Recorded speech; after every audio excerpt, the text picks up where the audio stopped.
Christianity and Islam combined have close to 4 billion adherents, more than half of the people in the world who belong to a faith. Now, the religion of the Garifuna people probably has less than 1 million followers, but its roots go back many centuries to Africa, the motherland, and then by way of countries like St. Vincent, Grenadines, Honduras, and Belize. And now, the Bronx and Brooklyn neighborhoods like East Brooklyn and Brownsville. All right, we'll take it. To give us more insight about the religion and ceremonies, we're joined by Jose Francisco Avila, the chairman of the board of the Garifuna Coalition USA Incorporated. Welcome to BK Live, sir. Thank you. It's a pleasure to be here.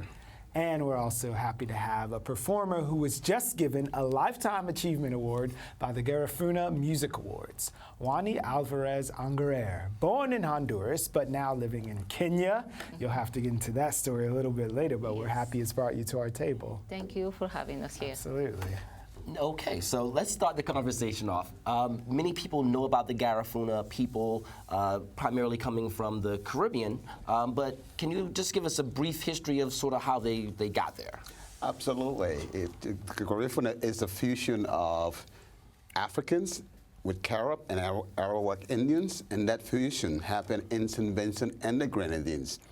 And our ancestors fought the British for over 30 years in St. Vincent. As a result, St. Vincent was the last Caribbean island to be colonized.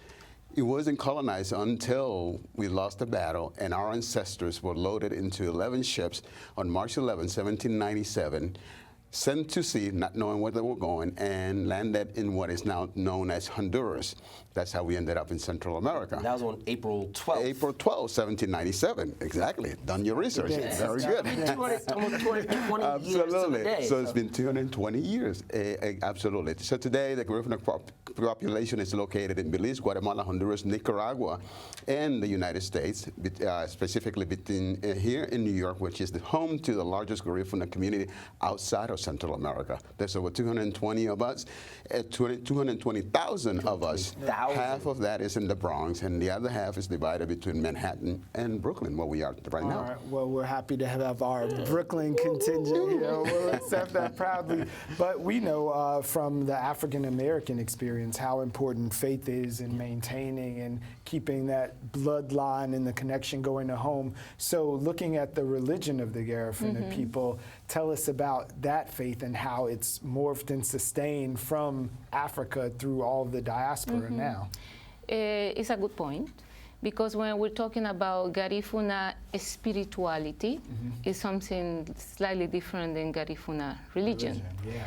The spirituality is being content through the time thanks to the narration and the oral communication with the younger generation. Right. So the spirituality, to be clear, isn't one of the sort of book religions. It's not contingent on the Bible or a Torah. It's the spirituality is spirituality.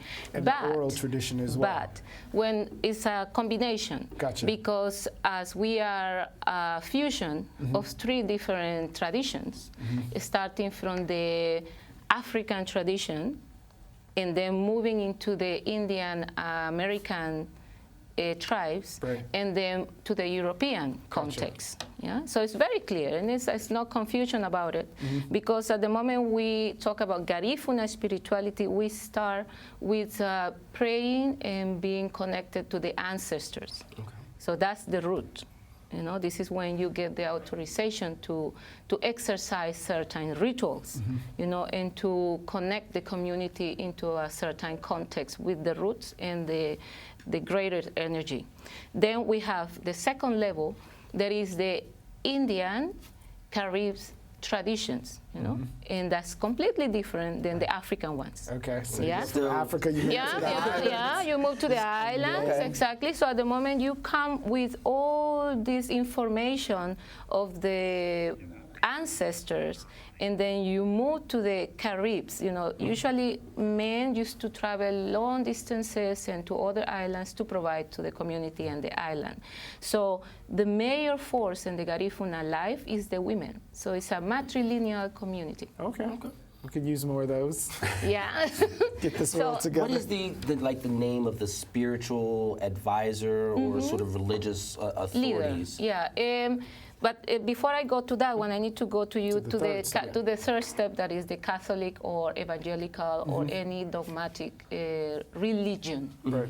This is when we actually ground into religion, you know. And some visitors of the community are more foreigners, and those are the ones who come with dogmatic Gotcha. rules. With the books and the stuff. With the books Yeah, yeah. and with the Schooling, schooling and the the control. Yeah. Yeah, and being part of these three elements, and the community being so small all around the world, because the Garifuna community around the world, how many are we, Francisco? It's less than 1 million, about 750,000 Really? approximately. Not We many. had about 220 here. Exactly. Yeah. So in order to be able to understand our tradition, we need to be able to combine the three elements. Gotcha. You know, because none of them can overpower the other. It's not Well, we also possible. have an example of that. We have go to the ritual right here. What can you tell us about, you know, the different aspects of this Yeah. ritual we're seeing right now? Okay, now we, Briefly. you were asking about the leaders of the rituals. It's called Bougie. Yeah, Bougie. And the Bougie can be a woman or a man, actually designated by the ancestors. So it's not that you are born as a priest or you decide to become one.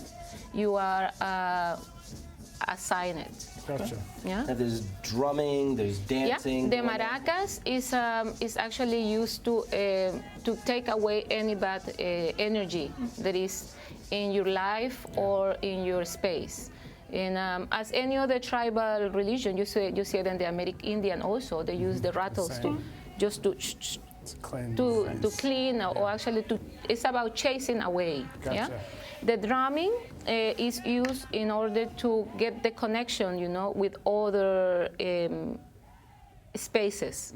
You know, either in this one or in this one or the one under. Yeah, okay. That will depend which one you want to Who call. you call it. So Jose, as you talk about the numbers of the Garifuna in the world now, you said you're at about 1 million. Is there any sort of commonality between the folks who happen to be in the Bronx and in Brooklyn versus the other in like Honduras, or how do those connections stay connected?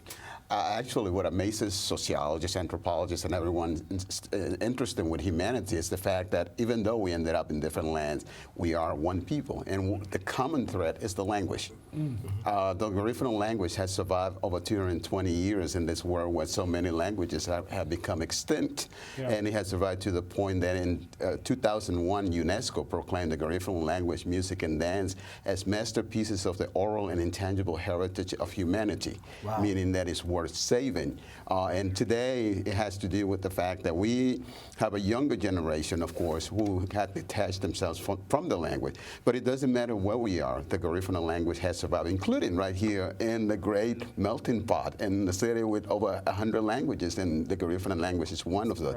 In addition to that is the whole culture, which we call Garifuna Do or Garifuna identity, the rites and so forth. But yes, that's the common thread is the identity and the language.